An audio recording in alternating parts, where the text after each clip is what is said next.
आप सभी का स्वागत है आपका अपना YouTube channel CK study centre में। चलिए दोस्तों, आज हम इस वीडियो में लेके आए हैं जीके जीएस का अति महत्वपूर्ण सवाल, जो कि सभी प्रतियोगी परीक्षाओं के लिए अति महत्वपूर्ण प्रश्न होगा। दोस्तों, अगर आप मेरे इस चैनल पर नए हैं तो चैनल को सब्सक्राइब कर लें और बेल आइकन को दबा लें, ताकि मैं जो प्रत्येक दिन सुबह 6:30 बजे वीडियो अपलोड करें वो सबसे पहले आप तक पहुँचे। चलिए दोस्तों, बिना देर किए हुए हम इस सेशन को लौटते हैं। इस सेशन का आपका पहला सवाल होगा, भारत की देशी रियासतों के विलय में किन दो व्यक्तियों का महत्वपूर्ण भूमिका निभाई है। ये दो व्यक्ति आपका है, यह दो व्यक्ति निम्नलिखित में से जो व्यक्ति का नाम दिया गया है, इनमें से आपको दो व्यक्ति को चुनना है, यानी जो इस ऑप्शन में दिया गया है वह सही जो है वो दो व्यक्ति कौन कौन है। तो वो आपका ऑप्शन नंबर बी आपका राइट आंसर होगा। सरदार वल्लभ भाई पटेल तथा बीपी मेनन आपका राइट आंसर होगा। अगला सवाल होगा, किस संविधान संशोधन द्वारा दिल्ली को राष्ट्रीय राजधानी क्षेत्र का दर्जा प्रदान किया गया है। तो यानी संविधान संशोधन, यानी कौन सा संविधान संशोधन हुआ था जो दिल्ली को क्षेत्र के राजधानी के क्षेत्र का दर्जा प्राप्त किया गया है। तो वो संविधान संशोधन आपका 69 था। 69 संविधान संशोधन के तहत दिल्ली को राष्ट्रीय राजधानी क्षेत्र का दर्जा दिया गया है। अगला सवाल होगा आपका, यदि भारतीय संघ में एक नए राज्यपाल का सृजन किया जाना है तो संविधान की किस अनुसूची में संशोधन करना आवश्यक होगा। यानी कौन सी अनुसूची को, संविधान के किस अनुसूची को संशोधन करना आवश्यक होगा कि नए राज्य का सृजन किया जाना है। तो वह कौन सा अनुसूची है। तो ये अनुसूची आपका प्रथम अनुसूची है। प्रथम अनुसूची को आप संशोधन करेंगे तो नए राज्य का सृजन किया जा सकता है। अगला सवाल की ओर हम चलते हैं और अगला सवाल आपका है, निम्नलिखित में से कौन एक भारत संघ का सहयोगी राज्य था जिसे बाद में भारतीय संघ का पूर्ण राज्य बना दिया गया है। तो इस सवाल का आपका सही जवाब जो होगा वो ऑप्शन नंबर बी सिक्किम आपका सही जवाब होगा। सिक्किम आपका राइट आंसर होगा। अगला प्रश्न है, एक नया राज्य बनाने के लिए संवैधानिक संशोधन के लिए किस प्रकार का बहुमत चाहिए। जो निम्नलिखित में ऑप्शन दिया गया है तो किस प्रकार का बहुमत चाहिए। तो वो साधारण बहुमत प्राप्त करके आप एक नए राज्य का गठन कर सकते हैं।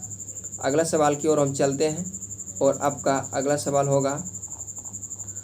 सवाल ये रहा आपका, संविधान के 26 नवंबर 1949 को अंगीकृत किए जाने के साथ संविधान के कौन से प्रावधान तुरंत लागू कर दिया गया है। वो कौन सा निम्नलिखित में से किसे तुरंत लागू कर दिया गया है। उपरोक्त सभी प्रावधान को तुरंत लागू कर दिया गया है। नागरिकता का प्रावधान इसे भी लागू कर दिया गया है।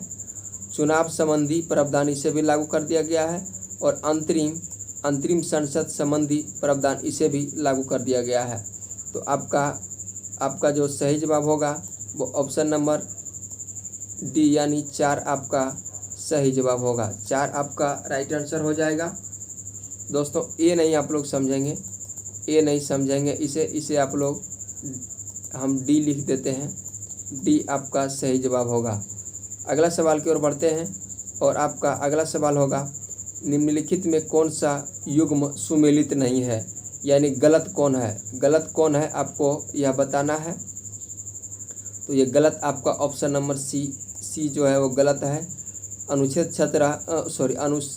17 उपाधियों का अंत नहीं करता है। दोस्तों, चलिए हम आपको ये जो अनुच्छेद 17 है ये तो आपका गलत हो जाएगा, लेकिन आप इसे कमेंट बॉक्स में कमेंट कीजिए कि अनुच्छेद 17 में किसकी चर्चा की गई है।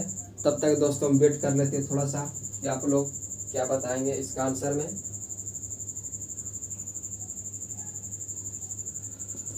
तो दोस्तों, अनुच्छेद 17 में यह अस्पृश्यता यानी छुआछूत की बात कहा गया है। यानी अस्पृश्यता यानी छुआछूत का बात कहा गया है। चलिए दोस्तों, अगला सवाल की ओर बढ़ते हैं और आपका अगला सवाल यह है, भारतीय संविधान का अनुच्छेद 19 प्रदान करता है, यानी 19 जो है वो संविधान का अनुच्छेद यह प्रदान करता है कि 6 प्रकार के स्वतंत्रताओं का अधिकार है। अगला सवाल है, मूल अधिकारों के अंतर्गत कौन सा अनुच्छेद बालकों के नियोजन के प्रत्यक्ष रूप से संबंधित है? तो कौन सा अनुच्छेद है? तो यह अनुच्छेद आपका 24 आपका बालकों से नियोजन से संबंधित है। अनुच्छेद तो आप लोग को 24 पता ही होगा। चलिए हम अगला सवाल की ओर बढ़ते हैं। राष्ट्रीय एकता परिषद का अध्यक्ष कौन होता है? राष्ट्रीय एकता परिषद का अध्यक्ष कौन होता है? ये आपका प्रधानमंत्री होते हैं। प्रधानमंत्री आपका राइट आंसर होगा। प्रधानमंत्री आपका सही जवाब होगा। यदि भारत के प्रधानमंत्री संसद के उच्च सदन के सदस्य हो तो देश आपका सही जवाब जो होगा वह अविश्वास प्रस्ताव की स्थिति में अपने पक्ष में मत नहीं दे सकते। अपने पक्ष में वो मत नहीं दे सकते हैं।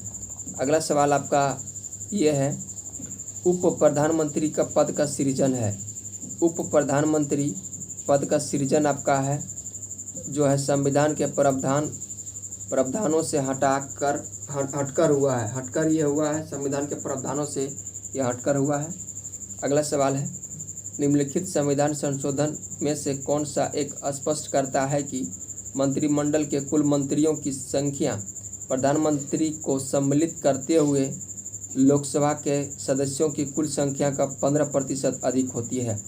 तो इस सवाल का जो सही जवाब होगा आपका वो 91 संविधान संशोधन आपका यानी 51वां संविधान संशोधन आपका सही जवाब होगा। अगला सवाल है, राज्य के संदर्भ में निम्नलिखित में से कौन सा कथन सत्य नहीं है, यानी कौन सा कथन गलत है? तो यह स्टेटमेंट आपका दूसरा स्टेटमेंट इस प्रश्न का सही हो जाएगा। यदि मृत्यु दंड को क्षमा कर सकता है, यह प्रश्न राज्यपाल, यह क्षमा करने की शक्ति राज्यपाल के पास नहीं है, ये राष्ट्रपति के पास है।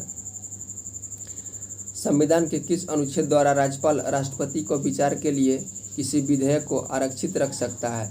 किस अनुच्छेद के तहत यह बात कहा गया है? अनुच्छेद 200। अनुच्छेद 200 आपका सही जवाब होगा। अनुच्छेद 200 आपका राइट आंसर होगा। अगला सवाल है, किसी राज्य का प्रथम विधि अधिकारी कौन होता है? ये कौन होता है?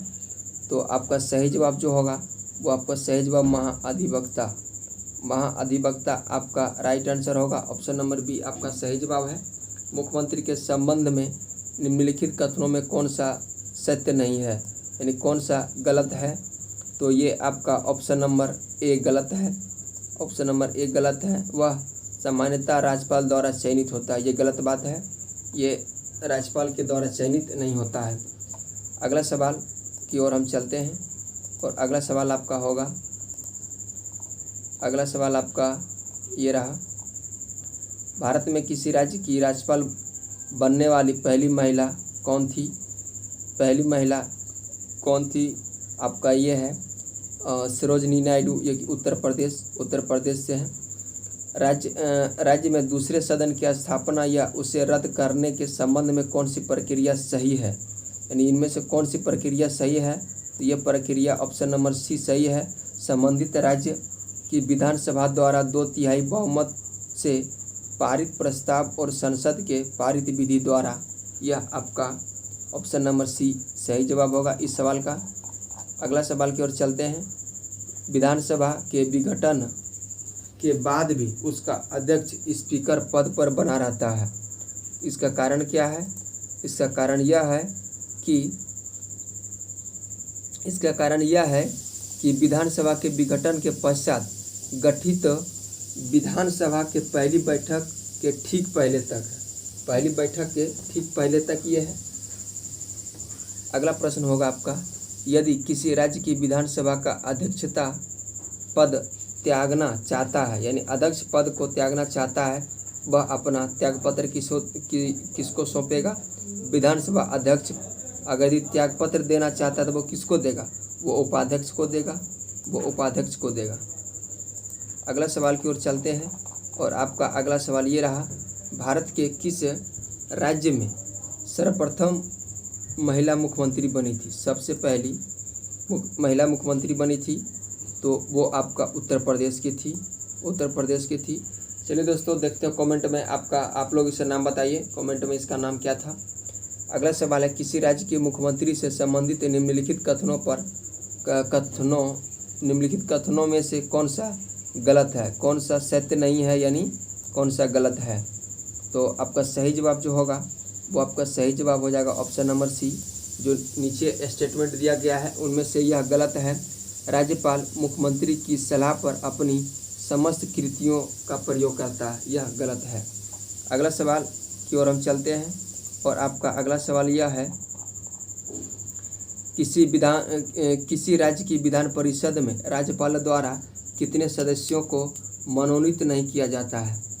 तो इस सवाल का जो सही जवाब होगा वो सही जवाब आपका हो जाएगा ऑप्शन नंबर डी, कुल सदस्यों का 1/6 भाग आपका सही जवाब होगा। अगला सवाल है, संविधान बनने के समय जो क्षेत्र नॉर्थ ईस्ट फ्रंटियर एजेंसी के नाम से जाना जाता था वह अब कहाँ है। वह अब कहाँ है, तो वह अब अरुणाचल प्रदेश में है। वह कहाँ है, वह अरुणाचल प्रदेश में है। अगला सवाल की ओर हम चलते हैं और ये रहा आपका अगला सवाल, राज्य विधानसभा सदस्यों की अधिकतम निर्धारित संख्या क्या है। ये निर्धारित संख्या आपका 500 है। 500 आपका सही जवाब है।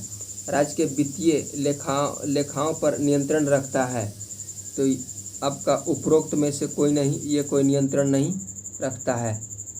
अगला सवाल की ओर हम चलते हैं और अगला सवाल ये है, राज्य के धन विधेयक प्रस्तुत किया जा सकता है। वो राज्य के धन विधेयक प्रस्तुत किया जा सकता है, तो ये आपका है केवल विधानसभा में। केवल विधानसभा आपका सही जवाब है। विधायी शक्ति का केंद्र तथा राज्यों के मध्य वितरण का उल्लेख निम्न में से किस सूची में किया गया है। तो ये सूची है सातवीं सूची आपका सही जवाब होगा। और अगला सवाल की ओर हम चलते हैं, संघ तथा राज्यों के मध्य वित्तीय संबंध की विवेचना की गई है। ये किस अनुच्छेद के अंतर्गत यह किया गया है। यह अनुच्छेद आपका है अनुच्छेद 268 से 293 आपका सही जवाब होगा। इस सवाल का सही जवाब ऑप्शन नंबर बी हो जाएगा। निम्नलिखित में से कौन सा विषय राज्य सूची से हटाकर समवर्ती सूची में सम्मिलित कर दिया गया है, यानी जोड़ दिया गया है। तो वो है उपयुक्त सभी, वन को भी जोड़ दिया गया है, न्याय प्रशासन को भी जोड़ दिया गया है और जनसंख्या को नियंत्रण को भी यह जोड़ दिया गया है। ये सभी ऑल हो जाएगा, यानी ऑल आपका राइट आंसर होगा। अगला सवाल की ओर हम चलते हैं। अगला सवाल ये रहा आपका, निम्नलिखित में से किसने भारत के स्थानीय सरकारों के लिए ओम्बेड्समैन की स्थापना की सिफारिश की है। तो आपका इस प्रश्न का जो सही जवाब होगा वो सही जवाब होगा द्वितीय प्रशासनिक सुधार आयोग। संघ सूची में विषयों की संख्या कितनी है। संघ सूची में विषयों की संख्या 97 है। अंतर्राज्यीय व्यापार पर कर लगाने के लिए कौन प्राधिकृत है। तो इस सवाल का जो सही जवाब होगा वो संसद आपका सही जवाब होगा। अगला सवाल की ओर चलते हैं और अगला सवाल आपका